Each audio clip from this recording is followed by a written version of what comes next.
स्वागत है आपका अपना YouTube channel S gio study में। आज हम लोग ज्योग्राफी के चैप्टर नंबर 2 यानी कि जिसका नाम है कृषि, उसका वीपीआई ऑब्जेक्टिव क्वेश्चन देखेंगे और ख़ुद आप लोग जांचिए कि हमें और मेहनत करने की आवश्यकता है या नहीं। तो स्टार्ट करते हैं आज के सेशन।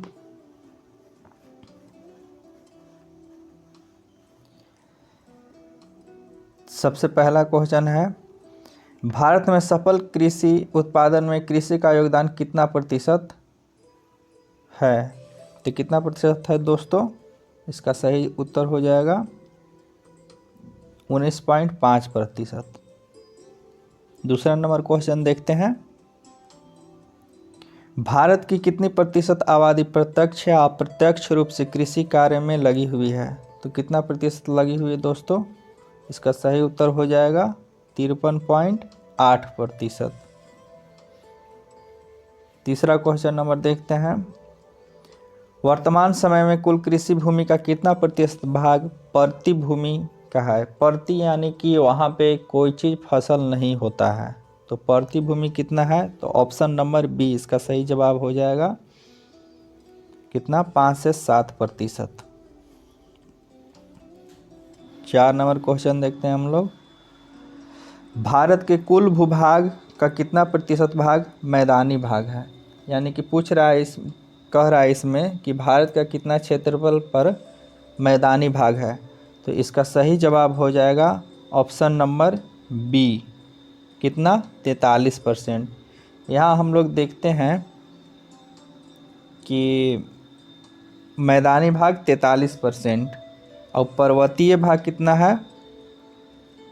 पर्वतीय भाग 30% है। वही पठारी भाग देखा जाए तो पठारी भाग कितना प्रतिशत है? तो 27%। तो याद रखना है दोस्तों, मैदानी भाग कितना? 43%, पर्वतीय भाग 30% और पठारी भाग 27%। तो 5 नंबर क्वेश्चन देखते हैं, भारत में लगभग 2 से 3 तिहाई लोगों की जीविका का आधार क्या है? तो भारत में सबसे ज़्यादा मतलब 2 से 3 तिहाई तक कृषि पर आधारित है। तो इसका सही जवाब होगा ऑप्शन नंबर ए। आगे क्वेश्चन देखते हैं 6 नंबर, झूम कृषि किस प्रकार की कृषि है? झूम कृषि किस प्रकार की कृषि का भाग है? एक प्रकार का स्थानांतरित कृषि का भाग है झूम कृषि, याद रखिएगा। आगे क्वेश्चन है, भारत के किस राज्य में सोपानी कृषि यानी कि सीढ़ी नुमा खेती प्रचलित है? तो किस राज्य में हो जाएगा? इसका सही जवाब ऑप्शन नंबर डी यानी कि उत्तराखंड सोपानी कृषि के लिए प्रसिद्ध है। आगे क्वेश्चन देखते हैं 8 नंबर, झूम खेती भारत के किस भाग में होती है? तो इसका सही जवाब हो जाएगा ऑप्शन नंबर सी, झूम कृषि किस भाग में होगी? तो भारत के पूर्वोत्तर भाग में यानी कि पूर्व उत्तर। तो पूर्वोत्तर राज्य के नाम कौन कौन सा हो जाएगा? एक बार देख लेते हैं हम लोग। असम हो जाएगा, मेघालय हो जाएगा, मिजोरम हो जाएगा, नागालैंड, अरुणाचल प्रदेश, इस सब राज्य में किस प्रकार की खेती होती है? तो झूम कृषि। 9 नंबर क्वेश्चन देखते हैं, निम्नलिखित में से कौन सा उस कृषि प्रणाली को दर्शाता है जिसमें से एक ही फसल लंबे समय चौड़े समय तक उगाई जाती है? यानी कि एक ही फसल लंबे समय तक उगाया जाता है, किस प्रकार की कृषि में? तो यहाँ इसका सही जवाब हो जाएगा ऑप्शन नंबर सी, रोपण कृषि। अब रोपण कृषि क्या है, इसका परिभाषा जान लेते हैं हम लोग। रोपण कृषि एक प्रकार का वाणिज्यिक कृषि है जिसका एक बड़े भूभाग पर केवल एक ही फसल उगाया जाता है दोस्तों। इसमें कोई दूसरा फसल नहीं, एक ही फसल उगाया जाता है। जैसे चाय हो गया, कॉफ़ी हो गया, रबर हो गया, केला हो गया, गन्ना हो गया, ये सब क्या है? रोपण फसल का उदाहरण है। एक क्षेत्र में अगर रोप दिया जाता है कोई भी, यानी कि चाय की खेती, तो चाय खेती विस्तृत क्षेत्र में चाय की खेती होगा। अगर उस क्षेत्र में कॉफ़ी रोप दिया जाता है तो उस पूरा क्षेत्र में कॉफ़ी की खेती होगा। तो यही है रोपण कृषि।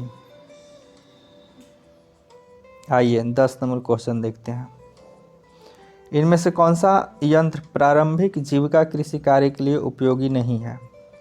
तो कौन सा हो जाएगा? ट्रैक्टर।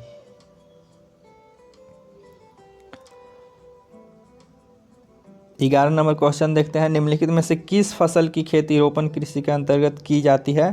तो पहले हम उदाहरण बता दिए थे कि रोपण कृषि कौन कौन से है। तो इसमें बता दिए थे कि चाय हो गया, कॉफ़ी हो गया, रबर हो गया, केला हो गया, गन्ना, ये सब रोपण कृषि के उदाहरण है। यहाँ हम लोग देखेंगे कि इसका सही जवाब हो जाएगा ऑप्शन नंबर डी, चाय। अब धान क्या है दोस्तों? धान क्या है? खरीफ फसल। गेहूं क्या है? रबी फसल है। उसी प्रकार कपास क्या है? खरीफ फसल है। आगे क्वेश्चन 12 नंबर देखते हैं दोस्तों, निम्नलिखित में से कौन सा रोपण फसल नहीं है? तो रोपण फसल के उदाहरण पहले बता चुके हैं। गेहूं किस प्रकार का फसल है? तो रबी फसल है, यानी कि गेहूं को छोड़कर ये सब क्या है?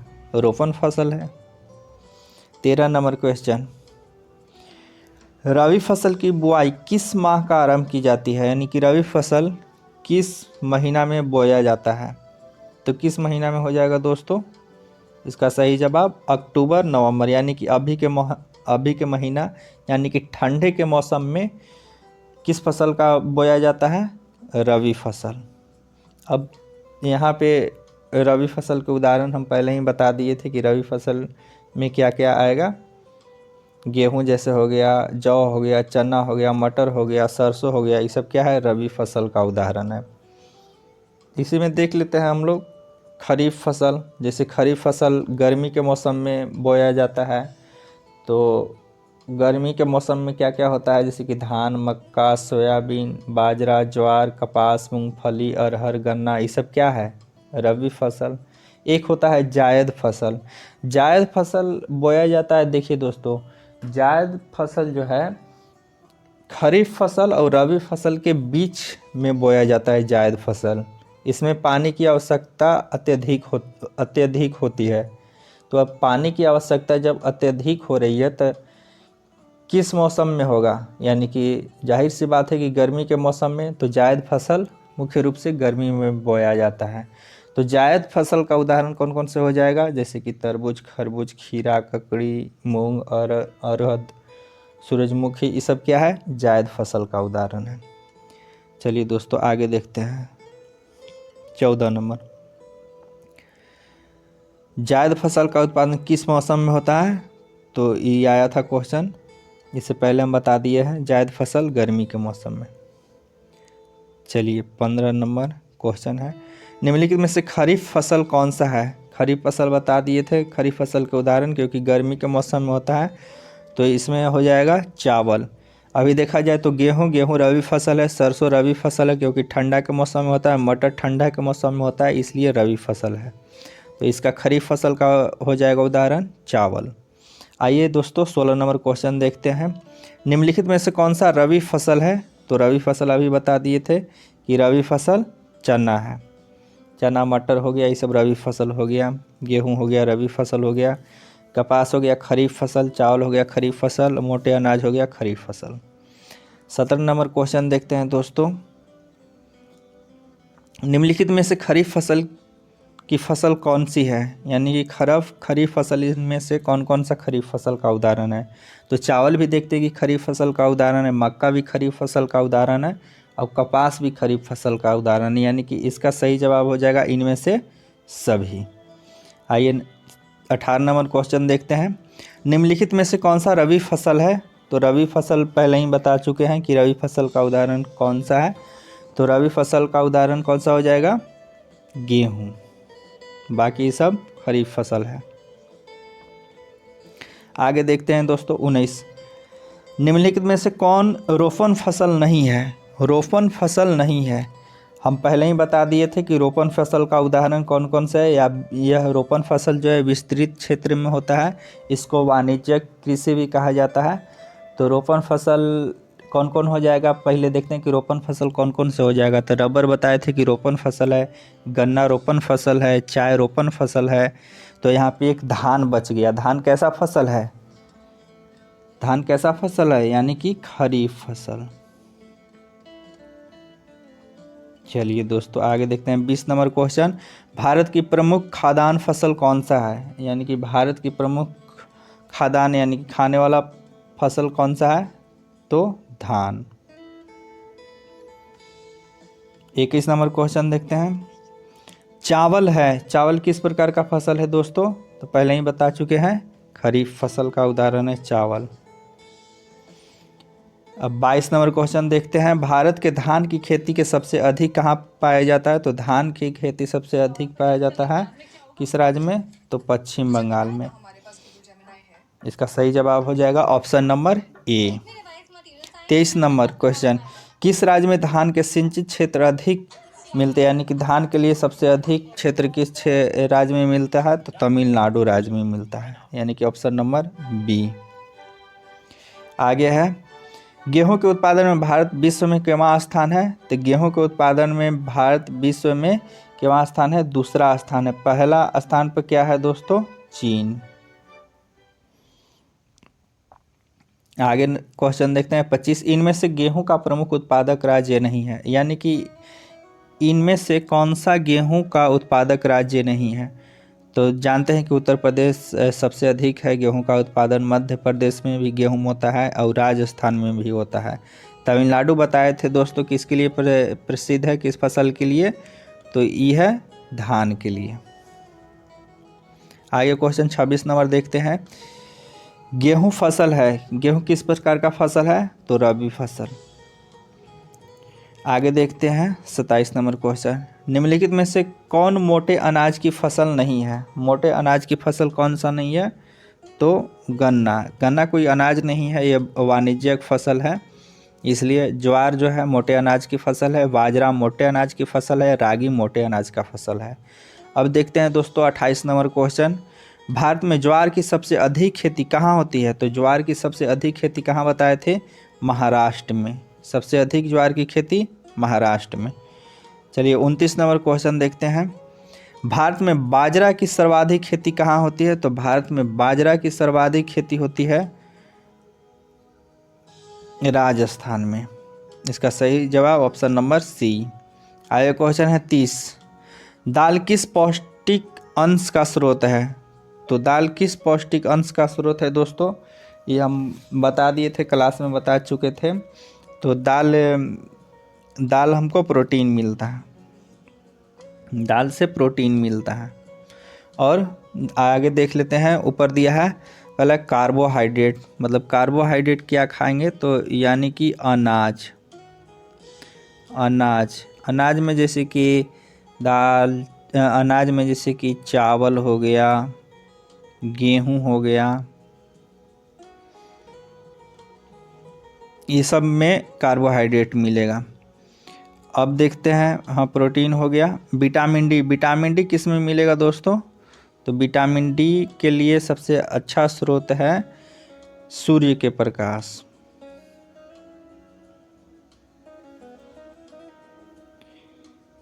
विटामिन डी के लिए सबसे अच्छा स्रोत है सूर्य के प्रकाश। मछली हो गया, अंडा हो गया, ये सब विटामिन डी हो गया, दूध हो गया, ये सब विटामिन डी के लिए अच्छा स्रोत है। चलिए आगे वसा, वसा के स्रोत कौन सा हो जाएगा, तो वसा के स्रोत हो जाएगा घी हो जाएगा। उसके बाद क्या हो जाएगा, वनस्पति तेल, वनस्पति तेल। उसके बाद क्या हो जाएगा, पनीर हो जाएगा, दूध हो जाएगा, पनीर हो जाएगा, दूध हो जाएगा। तो ये सब वसा के स्रोत हैं। चलिए तो 30 के दाल के सबसे अच्छा प्रोटीन, इसका सही उत्तर है। 31 के अब आते हैं। निम्नलिखित में से कौन दलहन की फसल नहीं है, यानी कि दाल नहीं है। हम लोग सभी जानते हैं कि बाजरा क्या है, एक प्रकार का अन्न का फसल है। दाल यानी चना, मसूर, उड़द, ये सब दाल है। आगे क्वेश्चन देखते हैं 32 नंबर। दक्षिण भारत में सर्वाधिक गन्ना उत्पादक राज्य कौन सा है, तो दक्षिण भारत में सर्वाधिक गन्ना उत्पादक राज्य कौन सा हो जाएगा, तो महाराष्ट्र सबसे ज़्यादा। आगे 33 नंबर क्वेश्चन। अच्छा एक और इसमें क्वेश्चन आता है कि गन्ना उत्पादक केंद्र क्या है, कहाँ है, दक्षिण भारत में, हाँ गन्ना अनुसंधान केंद्र, हाँ गन्ना अनुसंधान केंद्र कहाँ है? तो इसका सही जवाब हो जाएगा कोयम्बटूर। क्वेश्चन आता है कभी कभी कि गन्ना अनुसंधान केंद्र कहाँ है? कोयम्बटूर। कोयम्बटूर कहाँ है? तमिलनाडु में, याद रखना दोस्तों। चलिए आगे 33 नंबर क्वेश्चन देखते हैं। तिलहन के उत्पादन में भारत विश्व में कौन सा स्थान है? तो तिलहन उत्पादन में भारत विश्व में प्रथम स्थान रखता है। चलिए 34 नंबर क्वेश्चन देखते हैं। मूंगफली का उत्पादन भारत के किस राज्य में होता है? तो मूंगफली का उत्पादन भारत के गुजरात राज्य में होता है सबसे अधिक। आगे क्वेश्चन देखते हैं दोस्तों 35 नंबर। सरसों उत्पादन में भारत का कौन सा राज्य सबसे प्रथम स्थान है? तो सरसों उत्पादन में भारत का प्रथम राज्य है राजस्थान। ऑप्शन नंबर इसका हो जाएगा ऑप्शन नंबर बी, यानी कि राजस्थान। चलिए 35 हो गया। 36 नंबर देखते हैं। सरसों किस प्रकार की फसल है? तो सरसों किस प्रकार की फसल हो जाएगा? तेलहन फसल। सरसों किस प्रकार की फसल? तेलहन फसल। चलिए आगे क्वेश्चन देखते हैं। चाय का सर्वप्रथम उत्पादन कहाँ प्रारंभ हुआ था? तो चाय के सर्वप्रथम उत्पादन कहाँ हुआ था? यहाँ पे देख रहे थे दोस्तों, चाय के उत्पादन कहाँ सबसे पहले हुआ था? तो इसका सही जवाब हो जाएगा ब्रह्मपुत्र घाटी में।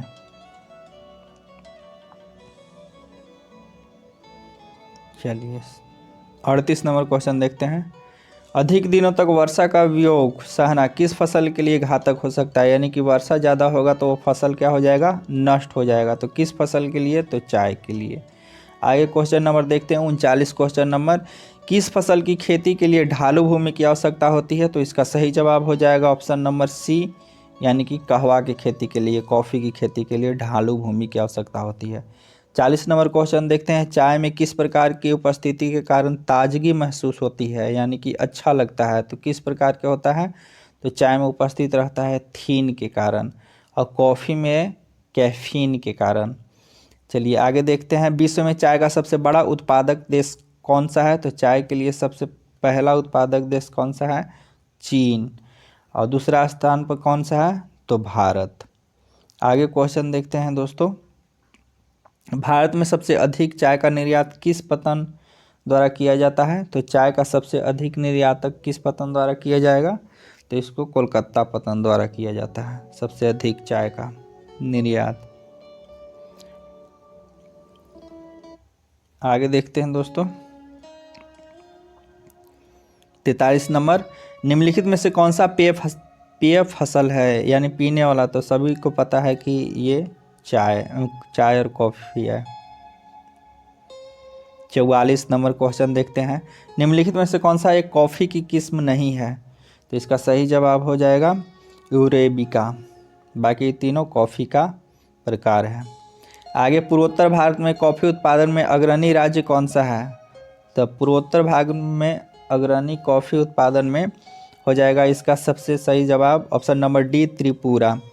और कॉफ़ी अगर पूछे कि भारत में सबसे ज़्यादा कॉफ़ी कहाँ पे उत्पादन होता है, तो इसका सही जवाब हो जाएगा कर्नाटक में।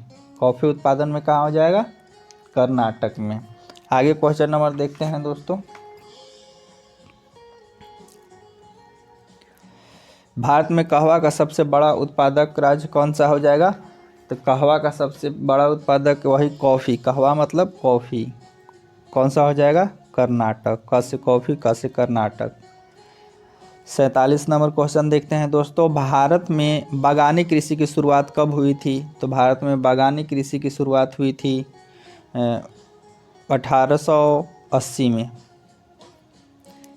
कब हुई थी दोस्तों? 1880 में।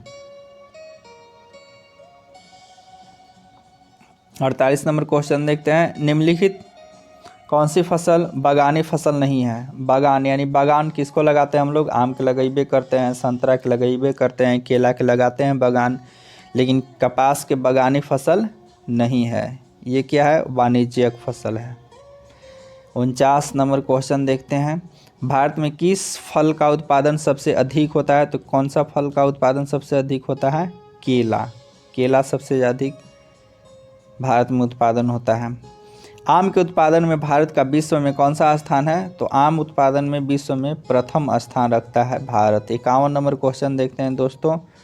जैम, जेल, ये सब आदि कच्चा माल क्या है? मतलब सॉस या जैम, जेल ये सब बनता है, तो इसका मुख्य मतलब स्रोत क्या है, किससे बनता है? तो फल से बनता है। आइए 52 नंबर क्वेश्चन देखते हैं। भारत का सर्वाधिक काजू उत्पादक राज्य कौन सा है? तो काजू में हो जाएगा केरला। आगे 53 नंबर क्वेश्चन देखते हैं। भारत के किस क्षेत्र में गरम मसाले की खेती की जाती है? तो गरम मसाले की खेती के लिए सबसे अधिक केरल में पाया जाता है, यानी कि देखा जाए तो गरम मसाले इसमें क्षेत्र पूछ रहा है तो दक्षिण भारत के क्षेत्रों या फिर इसको बोला जाता है प्रायद्वीपीय भारत के क्षेत्रों में गरम मसाला सबसे अधिक होता है। आइए दोस्तों आगे देखते हैं कि भारत का नारियल प्रदेश किसे कहा जाता है, यानी कि नारियल का उत्पादन सबसे अधिक कहाँ पे होता है? तो केरला में होता है नारियल का उत्पादन। आगे 55 नंबर क्वेश्चन है।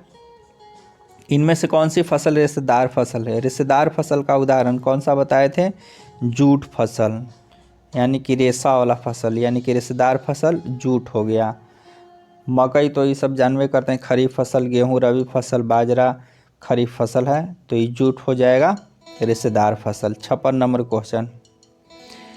इनमें से कौन सा रेशेदार फसल नहीं है? अभी बताएं रेशेदार फसल किसे कहते हैं और रेशेदार फसल किसे नहीं कहते हैं? तो इसका सही जवाब हो जाएगा ऑप्शन नंबर सी, गन्ना। गन्ना अभी बताएं कि गन्ना किस प्रकार का फसल है? तो खरीफ फसल है। रेशेदार फसल कौन सा हो गया? कपास हो गया रेशेदार फसल, जूट हो गया रेशेदार फसल, सन हो गया रेशेदार फसल। तो इसमें सही जवाब हो जाएगा ऑप्शन नंबर सी। इसमें पूछ रहा है कि रेशेदार फसल कौन नहीं है, तो इसका हो जाएगा गन्ना। चलिए आगे क्वेश्चन देखते हैं। 57 नंबर। कपास निम्नलिखित में से कौन सी फसल है? कपास कौन सी फसल बताएं अभी? कपास कौन सी फसल है? खरीफ फसल। बाकी रबी फसल तो बता ही दिए, उदाहरण जायद फसल के उदाहरण बता ही दिए। 58 नंबर क्वेश्चन है। कपास का मूल स्थान किस देश को माना जाता है, यानी कि कपास की खेती का मूल स्थान कौन सा देश है सबसे प्रथम बार हुआ था? तो इसका सही जवाब है भारत। आगे है क्वेश्चन। कपास की खेती के लिए कौन सी मिट्टी सर्वाधिक उपयुक्त होती है? तो कपास की खेती के पिछले क्लास में बताए थे कि काली मिट्टी। और काली मिट्टी कहाँ कहाँ मिलता है? काली मिट्टी का स्रोत कहाँ कहाँ पे है? तो बताए थे महाराष्ट्र, MP, कर्नाटक, ये सब क्षेत्र में क्या कपास की खेती के लिए उपयुक्त मिट्टी है। 60 नंबर क्वेश्चन देखते हैं दोस्तों। कपास के उत्पादन के लिए कितने दिन पाला रहित होना चाहिए? तो कितना दिन पाला रहित होगा कपास की खेती तो सुरक्षित माना जाएगा, यानी कि 210 दिन। आगे 61 नंबर क्वेश्चन देखते थे। उजला सोना किस पौधों को जाना जाता है, यानी उजला सोना के नाम से किस फसल या पौधा को जाता है? तो कपास को। 62 नंबर क्वेश्चन है दोस्तों। सुनहरा रेशा किस फसल का अन्य नाम है? तो सुनहरा रेशा सभी को पता है जूट के। आगे क्वेश्चन देखते हैं दोस्तों 63 नंबर। भारत में जूट की सबसे अधिक खेती कहाँ होती है? तो भारत में जूट की सबसे अधिक खेती हो जाएगा पश्चिम बंगाल। पश्चिम बंगाल की राजधानी कोलकाता। अगर देश पूछा जाए कि सबसे अधिक कौन सा देश जूट का निर्यात करता है या उत्पादन करता है, तो वो हो जाएगा बांग्लादेश। और भारत में पूछा जाए तो पश्चिम बंगाल। 64 नंबर क्वेश्चन देखते हैं। हरित क्रांति का दूसरा चरण कब प्रारंभ हुआ? तो हरित क्रांति का दूसरा चरण प्रारंभ हुआ था 1983 से 84 में। अब आइए दोस्तों हम लोग जानते हैं कि हरित क्रांति का प्रथम शुरुआत कब हुआ था। तो इसका माना जाता है शुरुआत 1960 के दशक में सबसे पहला हरित क्रांति का जनक शुरुआत हुआ था। और हरित क्रांति का जनक अगर पूछे तो MS स्वामीनाथन को माना जाता है हरित क्रांति का जनक। इसका मुख्य उद्देश्य क्या था? तो खाद्य उत्पादन में वृद्धि करना ताकि भारत आत्मनिर्भर बन सके। इसका मुख्य फसल क्या था? गेहूं और चावल। इतना याद रखना है दोस्तों हरित क्रांति से संबंधित। आगे क्वेश्चन है 65 नंबर। हार्वेस्टर और थ्रेशर का उपयोग किया जाता है किसके लिए?